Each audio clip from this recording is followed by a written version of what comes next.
And we're live. That was a long blue screen. How's everybody going? Welcome to the show. It's good to have. It's good to be back. It's good to be back. I was going to say it's good to be. It's good to have you. It's good to have you all here as well. So how's everyone's week been? It's great. Welcome back to Creator Breakfast, the express version, the 30-minute version today. So we're going to start that clock in just a second. But big shout out to everyone who's jumping in. Last minute stream tweet title in the last 5 minutes. I'm like, yeah, I'm going to be talking about that. I should include that in the title. So yeah. But as always, big welcome to everybody. We're going to open it up anytime you have a question. Feel free to just drop it in the chat and we'll address it here and do all that and more. And I've forgotten to start the stream music. Get that happening in the background. It just gives me a little bit of energy as I'm doing, especially when I'm solo and I'm not don't have anyone to banter with, and you need a little bit of oomph in the background, a little bit of energy. So background music can be beneficial for that. So let's get in and shout out a few people. I'm just recalling that I may not have turned everything on. I'm just looking around at my lights real quick, but that's okay. We'll run with what we got. At least these lights are on. I'm lit. That is the important thing. I hope everyone's had a great week. It's been an interesting week. I've had an interesting week in just personally, but also VidCon. VidCon was this week. I'm not sure if VidCon continues into the weekend or whether that finished on Friday. I'm not sure.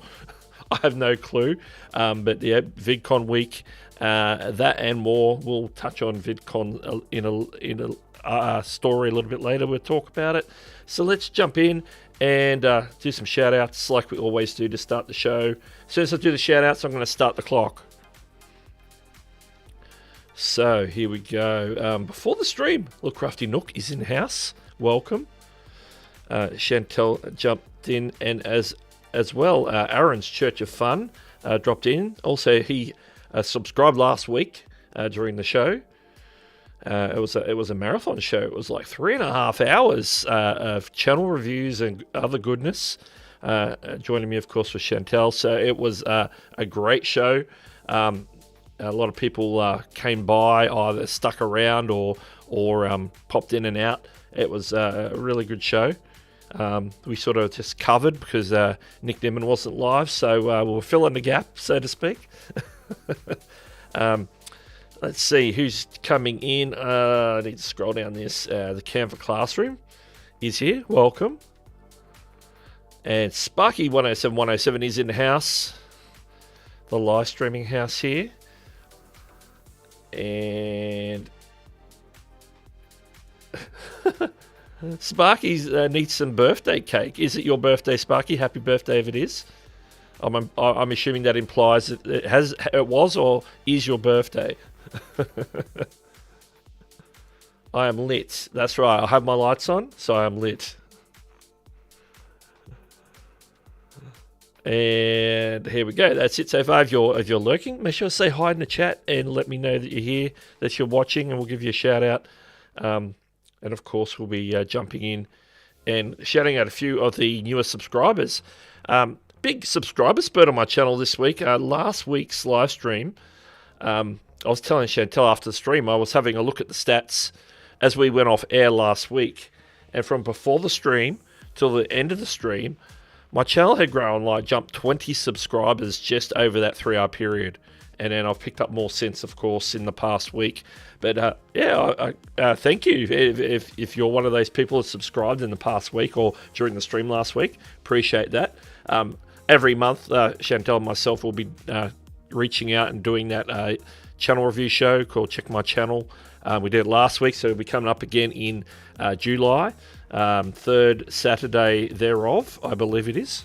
And so we'll be back with more goodness. That was a supersize show. We don't usually do 3.5 hours. We usually do about an hour. So next time it'll probably be just the regular hour show, because of course we roll right into Nimmin Live, Nick's show, which is coming up today, of course, in just under an hour on Nick's channel, the 9 a.m. Eastern, as always. All right. It's all happening in the chat here. Sparky confirms, yes. Spending my birthday morning with a beer and your live stream. Starting early. Ice cream and a beer. 3.5 hours was epic and so fun. Yeah, it went, and we answered questions. The next day or Monday, I chaptered the whole stream, so it's all chaptered. So anybody who actually got a channel review, there'll be a timestamp for where your channel review starts on there, plus a couple of other things we might have chaptered along the way. But most of the chapters will be related to the channel reviews, where each channel review starts. So you'll be able to jump to the part that you want to see. If your channel got reviewed and you want to go back over it again, it's a good resource. If you can't find it directly on the channel, there will be a playlist that says Check My Channel, and it will be probably if I've set the playlist up correctly, it'll be the first one in the playlist. But I believe at the moment I've still got it public on the channel, so it should be showing in the recent videos. In any case, if anybody's looking for last week's channel review show. So they're the housekeeping. So right before I do that, let's start the clock. 30 minutes starts now. There we go. Greg is here. Is this the place to ask a question about live streaming and what you would do if you're filming an accident, as it were? An accident. I don't know if I've had experience filming an accident, but yeah, drop your questions in the chat. Anytime during the show, you can drop your question, Q&A. We've got a couple of segments that we do where we look at some new stuff or something that might be happening on YouTube, and where we shout out some subscribers and things. But apart from that, it's all driven by your questions, so you can just drop them directly in the chat, and we'll address them as they come up, basically. So yeah, feel free to drop those questions. Whiskey Lovers Society's back and fresh from Belgium here. There we go. Canva Classroom is losing at multitasking. Yeah, sometimes you start juggling too many things and then everything just... It's like juggling. You can juggle one ball quite easily. 2 balls you might get away with, but when you're starting 3, 4, you get too many balls up in the air at the same time, something's going to hit the floor. And Chantel's also dropped the URL for last week's stream. And let's start. If questions come in, we'll start hitting questions so we don't sort of lose them in the chat. And then when we have a lull, we'll jump onto the other segments, of course. Do you know if TubeBuddy has a fit? If TubeBuddy has a fit, if you change your custom URL? Not that I'm aware of, because TubeBuddy is going to be linked to your actual real URL. Remember, the URL with all the letters and numbers, just a code, that's always there in the background. It's just that the custom URL is like a link shortener. It makes it easier for people to remember, or it makes it easier to share your channel. So YouTube is really linked to your channel in a more significant way. They're not linked through your custom URL, so there shouldn't be any issues with YouTube or TubeBuddy, I should say, dropping your channel or forgetting who you are or not knowing who you are. It's all linked up through the API, and in any case, they would probably use the actual proper channel URL and not the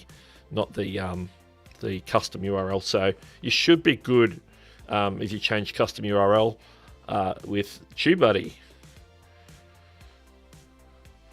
Aaron says, what is mentions? What is the mentions section on YouTube?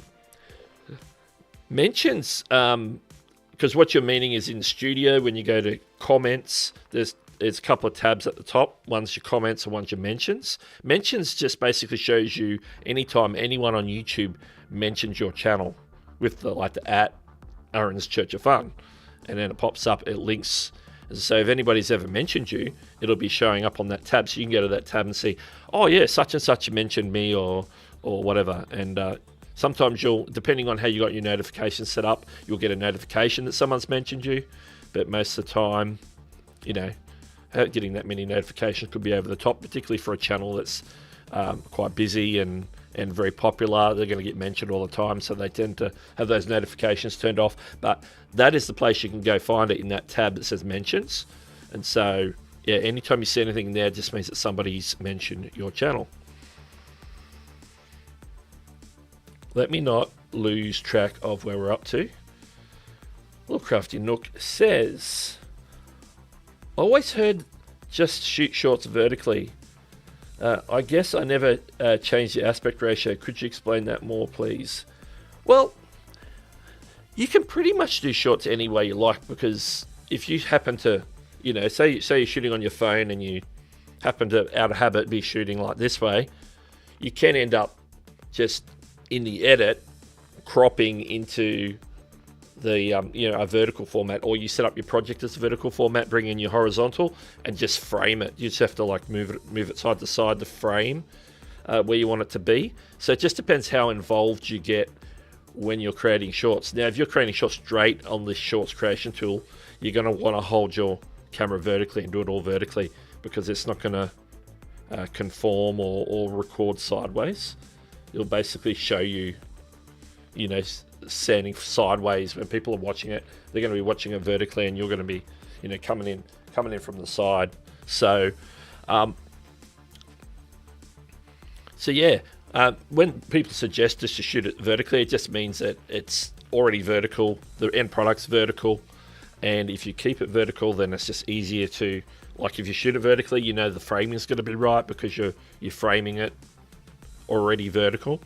If you have to crop it, then there's a little bit more work involved in the edit if you have to edit it on a computer or on your phone or one of the editing apps to get yourself in the frame or whatever it is in the frame for the vertical format of shorts.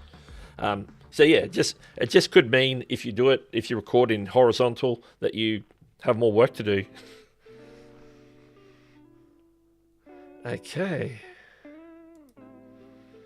Yeah, I wouldn't be concerned about changing channel URL.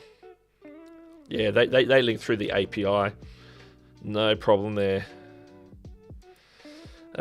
Ask that in the Google form for you from Nick too, or ask something about shorts for you. Okay, I'm just reading conversations now.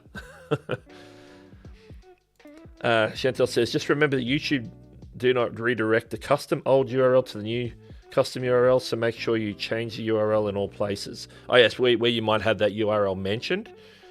So yeah, you have to update. So say you use your custom URL on Facebook to send people over, that you need to go and update those posts, or whether you use them in video descriptions, you might need to do a bulk update and change your URL around if you happen to maybe use it in that way, or anywhere, Twitter, social media. All right.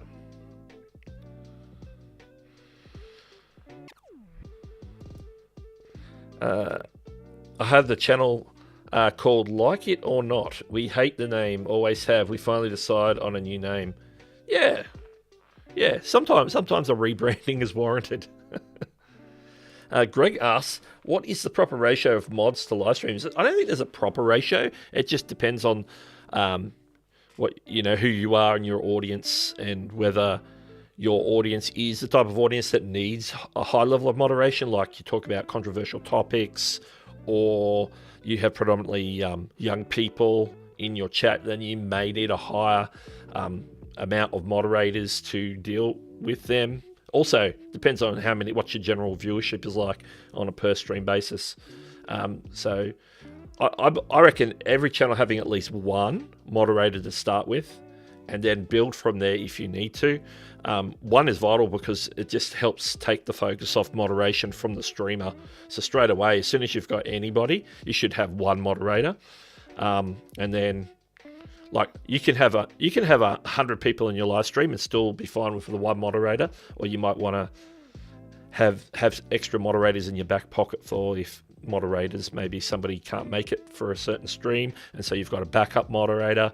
It doesn't hurt to have multiple, so that if one person isn't there, the other person's still there, or vice versa. If there's a lot of action that needs to be taken because of a younger audience, or you talk about controversial topics, so you're going to get haters and dissenters and people trying to, pick arguments in the chat or whatever might happen to be, then you might need to make sure that you have lined up 1, 2, 3 moderators ready to go to jump on things when they happen.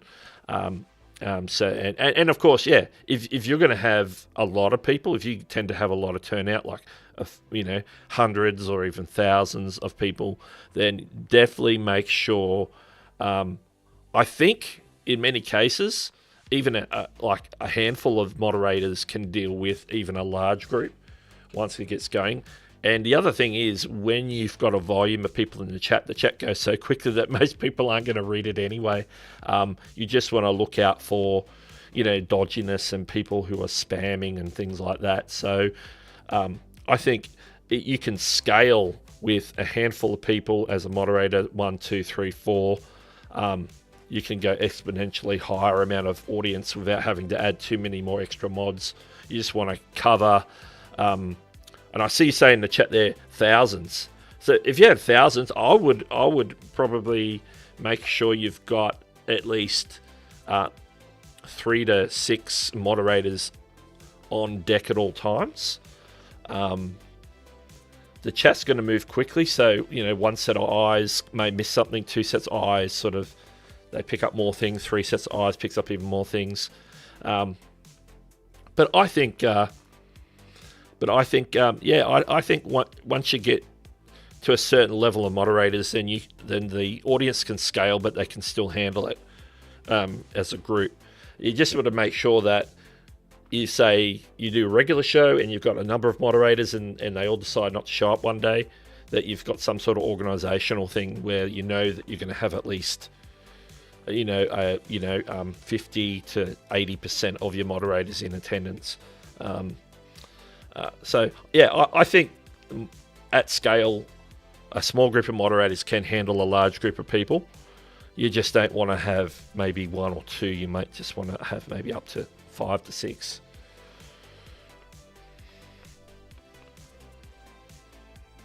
All right. Let's see. I'm scrolling back to make sure I haven't missed any questions. And a big shout out to Mizey Garden and Kitchen. Welcome. Super Dave's here. It's always good to see Super Dave bringing the Houston Artie. Yeah, it does depend on the crowd, because I've sat in as a moderator on live streams where I haven't had to do anything because everybody's like they're like core. It's nearly like having a membership stream where your members are going to generally be behaved. You expect your membership to be like mature people and people who are behaving, depending on your content, of course. I've sat in on live streams where I haven't had to do a thing, and I've been on other live streams where you're just gonna keep hitting spammers and stuff and getting rid of them. Okay, it's getting caught up scrolling.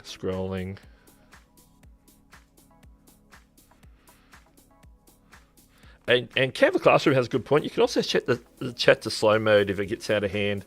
I think slow mode is good if you have a lot of things coming in, or if you get One thing that slow mode does is if you set it for like a person can only comment every like 20 or 30 seconds or every minute or whatever, that helps with just the repeated spamming of just maybe the same comment.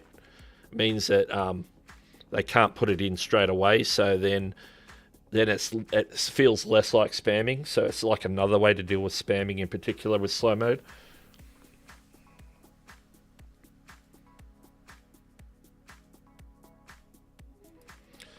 Trusting mods, absolutely. That's actually a good point, because trusting mods, don't just appoint anybody.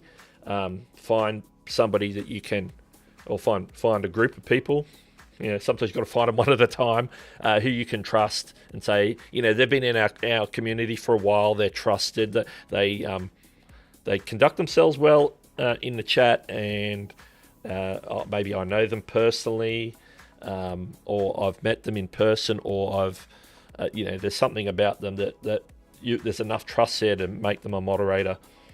And I think, especially if you're running something that is a professional stream, maybe not, because some people just stream like it's a game, it's a bit of fun, a bit of entertainment. But if you're doing something that's professional and it's sort of a reflection on you or your business or your personal brand, then you definitely want to have people that you have gotten to know enough to trust.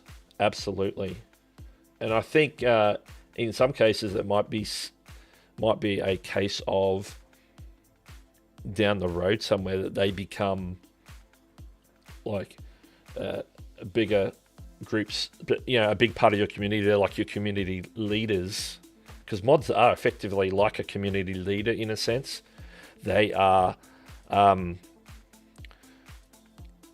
find sometimes mods can also become, if you have like a Facebook group or Facebook community, as they like to call them now, that they might become like a mod there as well to help moderate that group, or maybe a moderate in some sort of private group or membership program or something like that, where they might help out with some additional things like helping you produce like members only content or different things like that. So they can become a greater part of your brand as well over time if their trust is gained, or if they gain your trust, I should say. And it's something that can actually be a benefit in the long term if you can cultivate some great moderators. All right, let me scroll down and get caught up in the chat here.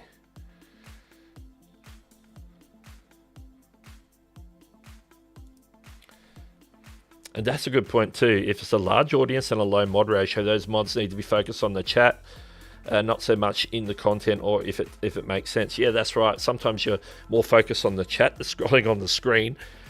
You've got one ear on the live stream and listening what's going on, so you can sort of respond. And then sometimes you're just having to focus on making sure that you're directing traffic in the chat, so to speak.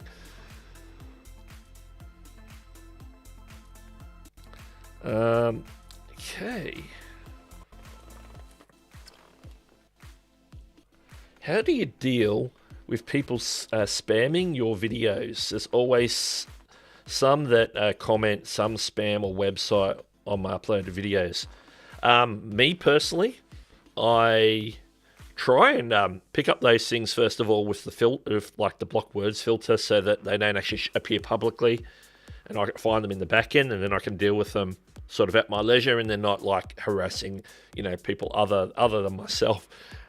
So that can sometimes be the case if you can pick out trigger words that people tend to use for the spam, like the word WhatsApp, or, if it's WhatsApp spam, or, hey, call me, send me a message on Telegram. So I'll have like WhatsApp and Telegram and, more the Instagram, say, oh, such and such on Instagram, help me get my channel back from YouTube when it was deleted, or they helped me get my channel back when it was hacked, or all these crazy things. So you just have to figure out what are some of the trigger words or the commonly used words by these the people who tend to spam your content. And so I put them in the blocked words list first of all, so that hopefully they don't show up. Now, there are some that are going to get through because they're going to use words that maybe you haven't thought of. But if I come across any, I will do one of three things to it, depending on how repetitive it is. The first instance, I might report it to YouTube. I'm going to also want to possibly hide users from channel, especially if they look like they're doing like a repetitive spam, because we don't want them to come back in the future and try and spam again. So it's like, you're a spammer, we don't want you on the channel, hide user from channel. If they try and spam, the messages won't appear. And then if I know that if there's like a series of comments from that same person, and I know that I've reported it and I've hidden them from the channel, then at that point I'll just delete those comments. Especially if it's like a series of, it's the same one and they're tacking it on the end of somebody else's comment as a reply. I'll just go in and once I know that I've reported it and I've hid user from channel, I'll just delete the rest. Sometimes I'll report them like 2 or 3 times just so YouTube know that they're repetitive. But apart from that, yeah, after that I'll just remove them. Okay. Can have a classroom. We'll catch you later. Welcome to Forzan. Welcome to the stream.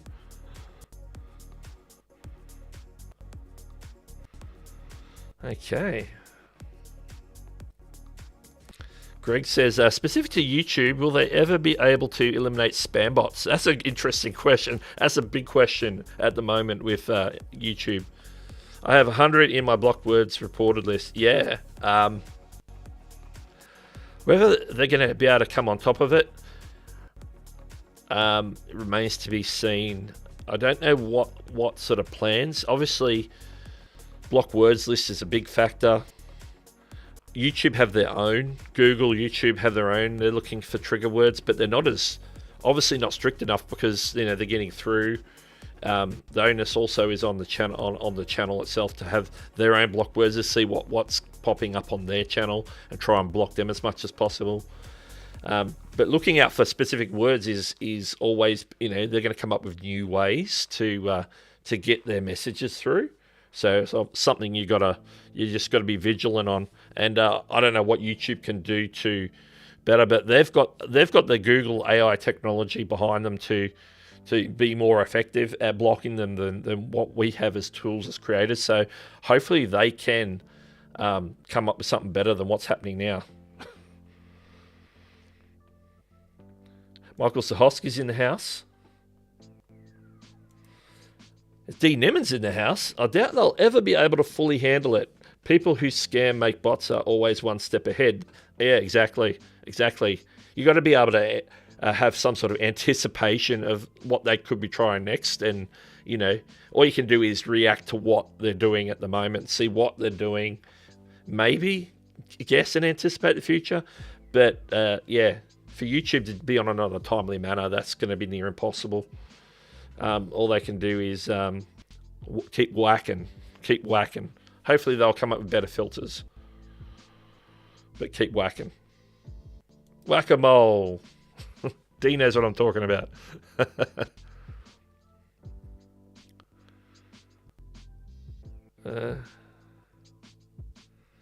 Let's see. I'm scrolling and I've caught up. We're going to take a breather from the questions. We're using up the time today. Good questions, by the way. Very good questions. Let's jump over real quick and do the quick thank yous and shout outs to latest subscribers.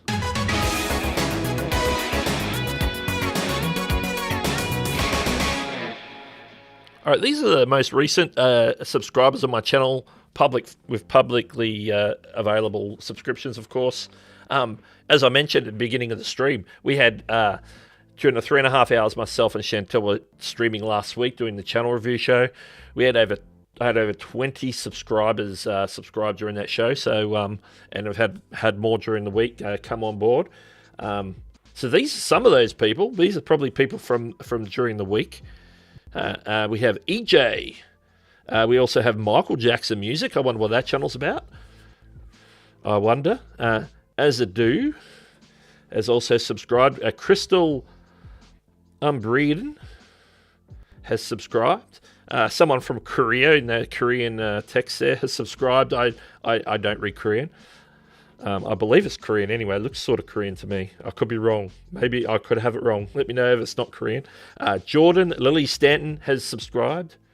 Danya Voodoo K-pop. It might be a K-pop channel, maybe. Pearl's Rescue has subscribed. LKV and Mufix. Some very imaginative channel names there. And yeah, big shout out if you happen to be one of those streamers, or you happen to have subscribed in the past week. A big welcome to you to the channel, and make sure you say hi in the chat so we can say hi back. All right. And I didn't click the button. There we go. And as always, background music's by Creator Mix. Just thought I'd drop that. All right. Back to the chat real quick. Whacking. Come back here and keep whacking. Talking about the spammers.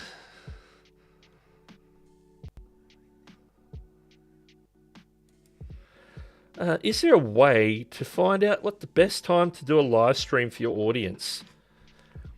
I don't think there's a best way. You just have to like try time slots out. Particularly, firstly, when are you available to stream? That's an important one. And are your viewers in the similar time zone to you, or in the similar region to you? So you're sort of in that, have a 3 or 4 hour window where you know that a lot of people are going to be home or people will be available. But it's got to meet your schedule. That's the big thing. I think if you start to create a show of a regular time slot, like you regularly stream at 8 p.m.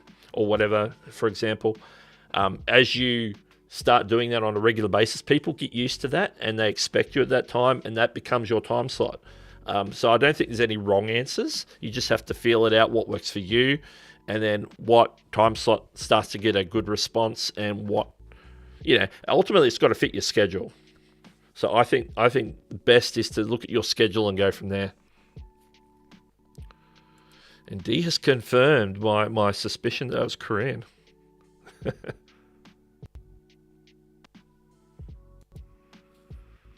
we go.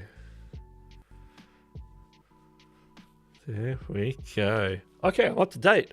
Up to date. Now, the title of the stream is "What did MrBeast say about the algorithm at VidCon?" So we're gonna dive into a quick article. MrBeast. Actually, let's jump over there as I'm talking. Looking for my button. Screen cap. Oh, and I need to put it on the right page. Let's go over there and we'll discuss.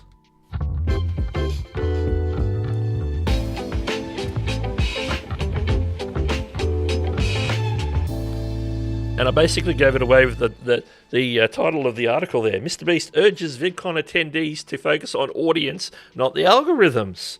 Where have I heard that before? All right, we're going to dive in real quick because the time clock is ticking down quickly. So we're going to dive in and then we'll jump back to the chat before we close. But basically, on Friday, MrBeast and Todd, I can't even say Todd's name. I can't even say Todd correctly. Todd Beaupre. I actually met Todd at Vid Summit in 2019. He's awesome dude. Awesome dude. So Todd and Jimmy, MrBeast, were doing a talk at VidCon on behalf of YouTube. And their basic thing that they said, it says that the session was all about explaining the algorithm to creators. And their basic message was this. Get this. As it turned out, they used their algorithmic deep dive to tell attendees not to focus on the algorithm. Fancy that. Todd recommended that creators adjust their language. Instead of asking questions like, how do I satisfy the algorithm? They should ask, how do I satisfy the audience? we seem to be getting a common theme over in this last period of time, particularly the last couple of years, and that is don't focus on the algorithm and trying to please the algorithm, because that gets confusing. People get confused by analytics and different things. Not that you should just discard them altogether, but just be mindful that you're not trying to hit a number of CTR or audience retention or all these things, or what this combination of this is a score that I need to hit so that I get success. What they're saying is figure out what the audience is looking for, give them what the audience wants, and you will find that your videos will perform, because what they are doing is actually meeting the needs of the audience. And so further down the article, this is just a brief article, covers a brief outline of what they discussed. At some point, the video from that session will become available, probably on the Creator Insider channel. They did mention that they were going to be bringing content from VidCon to that channel in coming weeks. So you'll be on the lookout for this actual full discussion between Todd and Jimmy, and the questions that came up from the audience, and questions that were also submitted by viewers of Creator Insider. Now, the biggest advice MrBeast gives in this article, at least, let me find it, I forgot, is... where is it? I've lost it. It's probably right at the bottom. Okay, yeah, this is because it's like a summation. We're going to go to the summation with 58 seconds left on my clock. Okay, you can read this full article. It's going to be a tube filter. What I'll do is I'll probably drop the link to this article into the description of the video for the replay. It's not there right now, but I'll put it in there so you can read the whole article, because I don't have time to read it word for word to everybody. Creators who are willing to adapt will have an easier time breaking out on YouTube than the ones who strictly adhere to the guidelines they believe the algorithm mandates. So it's like trying to meet what some mysterious is the word I'm looking for, number, or some mysterious factor. You know, how many tags do I need to put to trigger the algorithm, or how many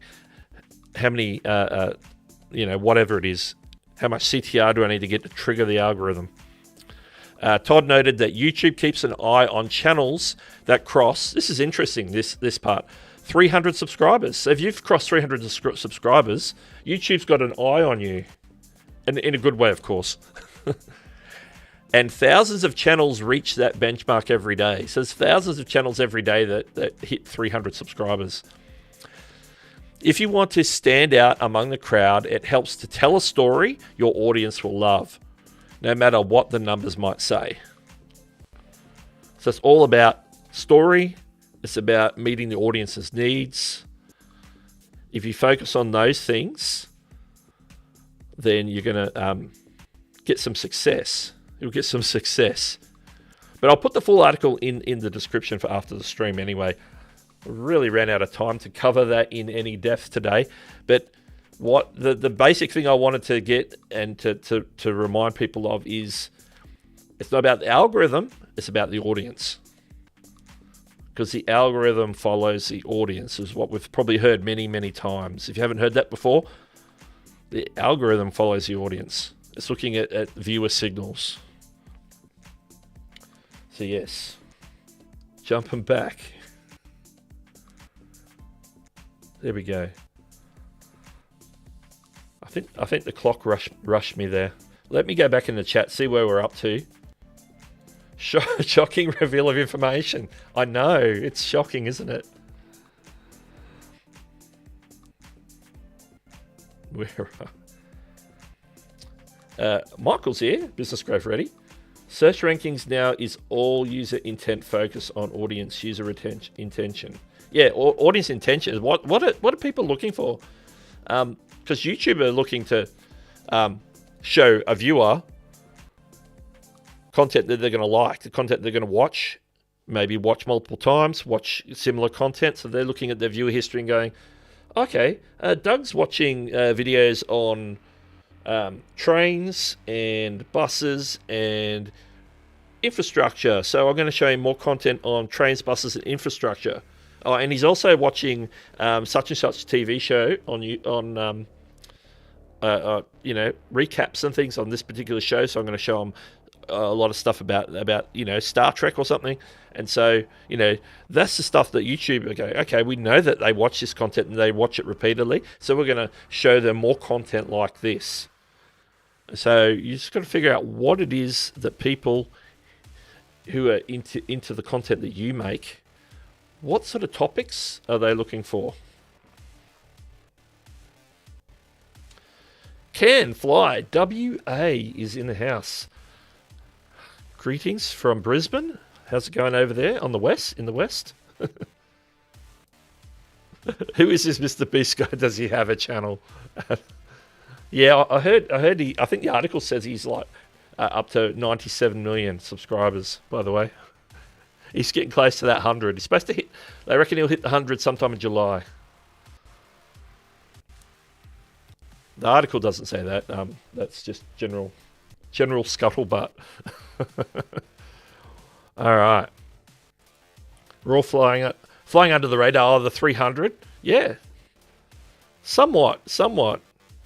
It's like the radar starts when you hit 300, apparently. Jiggled. Yeah, what is this Jiggle Jiggle? Is this the latest song on TikTok? I actually saw. I think that's the song that the vidIQ used. They were just doing doing their TikTok announcement. That's right. Beholden to the clock, which has already struck 0. That's what I'm doing. We should do a Star Trek show. Oh, Star Trek recap. I've always, I've been watching like shows, shows that I watch. I've been, for many, many years, I've been watching recaps and discussion shows about those particular shows. If I'm really into them, I'll watch those, certain ones on YouTube. It has to be about certain shows that I really like, that I'm really into, and people who I enjoy their conversations about those shows. But yeah, I've always thought about, maybe one day I could do a show like that. Wouldn't be on this channel, of course.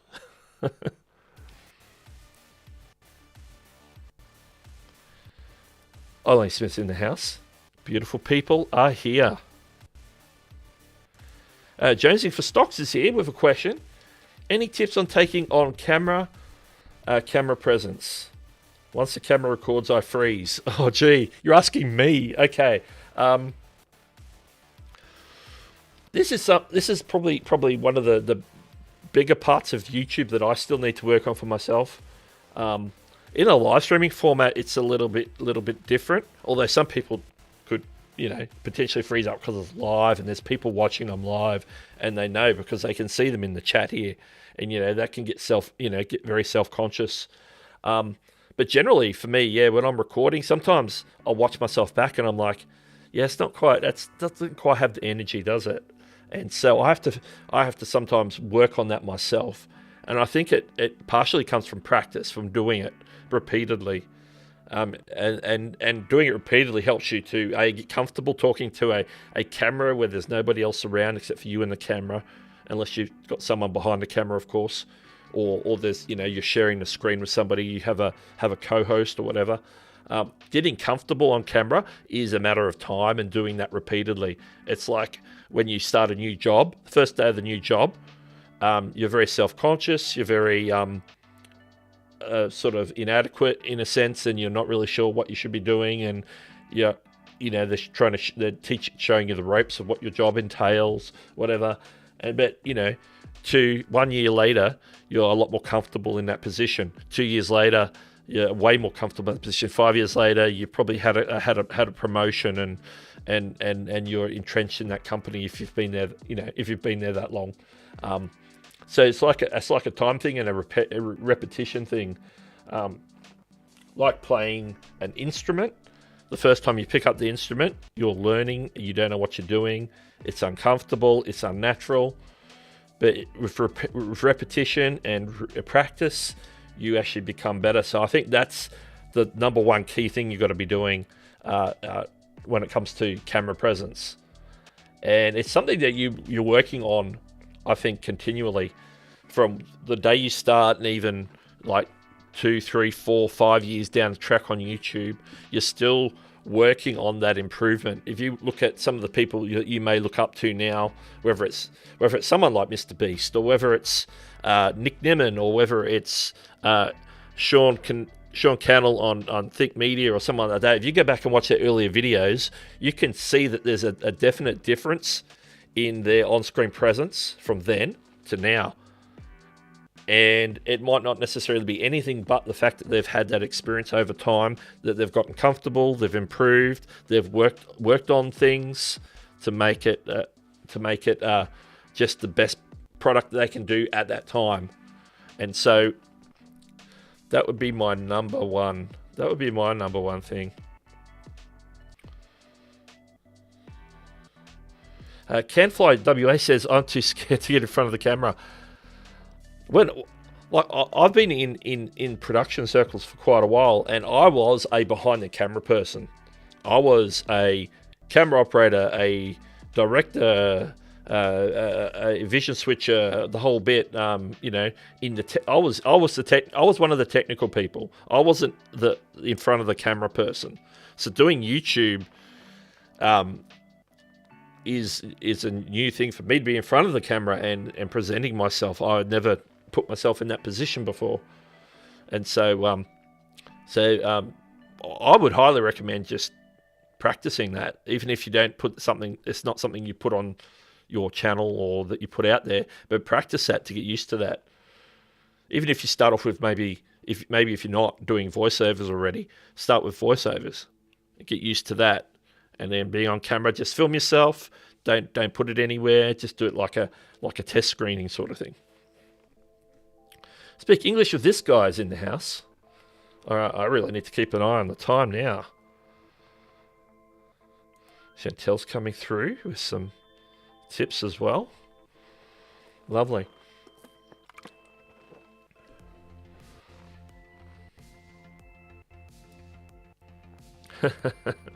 Stream Elements doesn't. Yeah, Stream Elements definitely doesn't count. Now, that's a good question.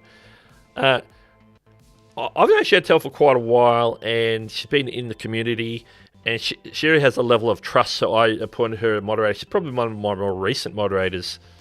Let me jump to my... And Eileen's probably the same. Eileen, I can't remember when I made Eileen a moderator on my channel. Probably along the way. I think I might be moderating on some of her content as well. So it's sort of like a mutual. I watch some of her content. She watches my content. She's an educator in the community as well. So it was like, I trust Eileen as a moderator.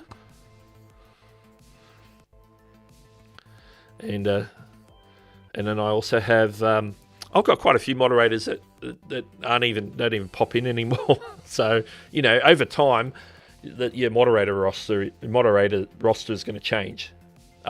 People come, people go. Okay. Well, let's tell you what's coming up today, because obviously we've been sitting on zero for a while. So, one final screen for the day. Let's tell you what's coming up on the hour, which is about 10 minutes from now.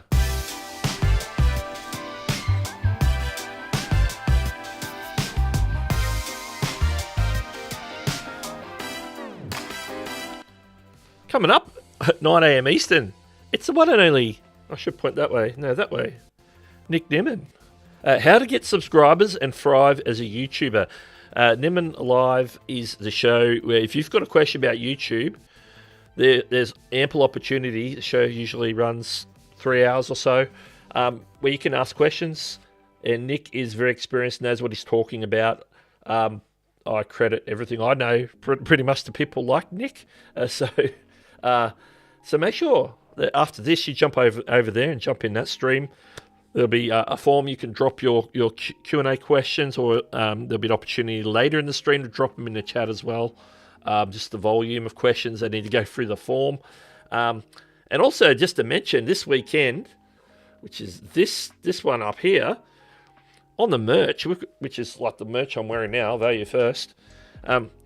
Spreadshop have got free shipping, free standard shipping. So if you want to check that out, I believe there is a link probably in the description. If not, it's probably going to end up in the chat. The Stream Elements bot's probably dropped it a little ways back. Chantel's probably going to drop it for me any second. But you can check that out. I think we had 22% off back on Tuesday. That is special. But this whole weekend, free shipping, free standard shipping. Not expedited shipping, but the free standard shipping apparently should be applying to all orders. There'll be a little pop-up that'll say redeem your free shipping.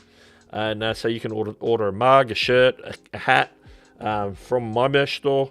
If you know anyone else that's got a merch store on Spreadshop, they should have the same deal. So make sure to check that out. So yeah, that's good to know. That's very good to know. So that should run till the end of the weekend, apparently. So definitely till the end of Sunday. I don't know if it runs into Monday at all. Just depends what part of the world you're in. But if you stick to the weekend, you will hit that. TNT Outdoors is in the house. And there's the link.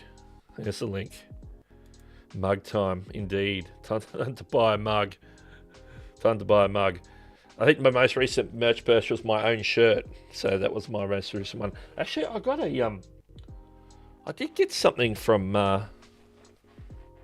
actually, last nod one I got was the Can Do community, which is Andrew Can's Discord community. He has merch, so I got his mug because I don't mind getting mugs. I have to get my own mugs.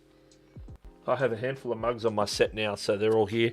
But yeah, Spreadshop's really good for merch. So if you're ever looking to set up merch on Spreadshop, I highly recommend them. There's probably some other good ones, but I've been on Spreadshop for a couple of years. They're really good. And so that's the place if you want to set up a merch store. Doesn't cost you anything to start.